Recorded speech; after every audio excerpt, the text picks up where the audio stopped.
ನಮಸ್ಕಾರ ಮಾನ್ಯ ಜನರೇ. ಇವತ್ತೊಂದು ನ್ಯೂಸ್ ನೋಡಿದೆ. ಏನು ನ್ಯೂಸು? ಕೇಂದ್ರ ಸರ್ಕಾರ ಆಗಿರ್ಬೋದು, ರಾಜ್ಯ ಸರ್ಕಾರ ಆಗಿರ್ಬೋದು, ಇವರಿಬ್ಬರು ಸೇರ್ಕೊಂಡು ಮಕ್ಕಳ ಭವಿಷ್ಯದಲ್ಲಿ ಆಟ ಆಡ್ತಾಯಿದ್ದಾರೆ.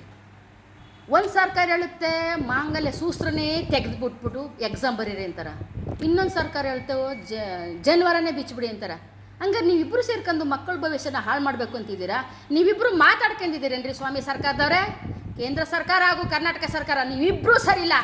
ನೀವಿಬ್ಬರು ಕೂತ್ಕೊಂಡು ಮಾತಾಡ್ಕೊತೀನಿ ಏನಾದ್ರೆ ಆ ಒಂದು ವಿಷಯನೇ ನಮ್ಗೆ ಹೇಳಿ. ನಾವು ರೈತರ ಮಕ್ಕಳು, ನಾವು ಕೂತ್ಕೊಂಡು ಮಕ್ಕಳು ಎಕ್ಸಾಮ್ ಬರೆಸ್ತೀವಿ.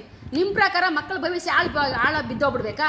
ನೀವಿಬ್ಬರು ಸೇರ್ಕೊಂಡು ಇಲ್ಲಿವರೆಗೂ ಯಾವ ಮಕ್ಕಳು ಎಕ್ಸಾಮ್ ಬರೆದಿದ್ದಾರೆ ಹೊರತು ಫಲಿತಾಂಶನೂ ನಿಲ್ಲಿಲ್ಲ. ಇಲ್ಲಿವರೆಗೂ ಯಾವುದೇ ಮಕ್ಳಿಗೂ ಗೌರ್ಮೆಂಟ್ ಕೆಲಸ ಸಿಗ್ತದೆ ನಾನು ಕಾಣೇ ಇಲ್ಲ. ಫುಟ್ಪಾತಲ್ಲಿ ಪಾಪ ಬೋಂಡ ಮಾರ್ತಾ ಕೂತಾವಲ್ರೇ.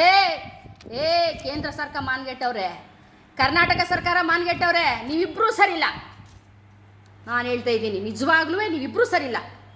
ಅದಕ್ಕೆ ಮುಂದೆ ನಾನು ಒಂದು ಮಾತಾಡೋಕ್ಕೆ ಇಷ್ಟಪಡ್ತೀನಿ. ಇನ್ನು ಮುಂದೆ ನಾನು ಕಾಂಗ್ರೆಸ್ ಪರ ಆಗಲಿ, BJP ಪರ ಆಗಲಿ, JDS ಪರ ಆಗಲಿ ಇಲ್ಲ.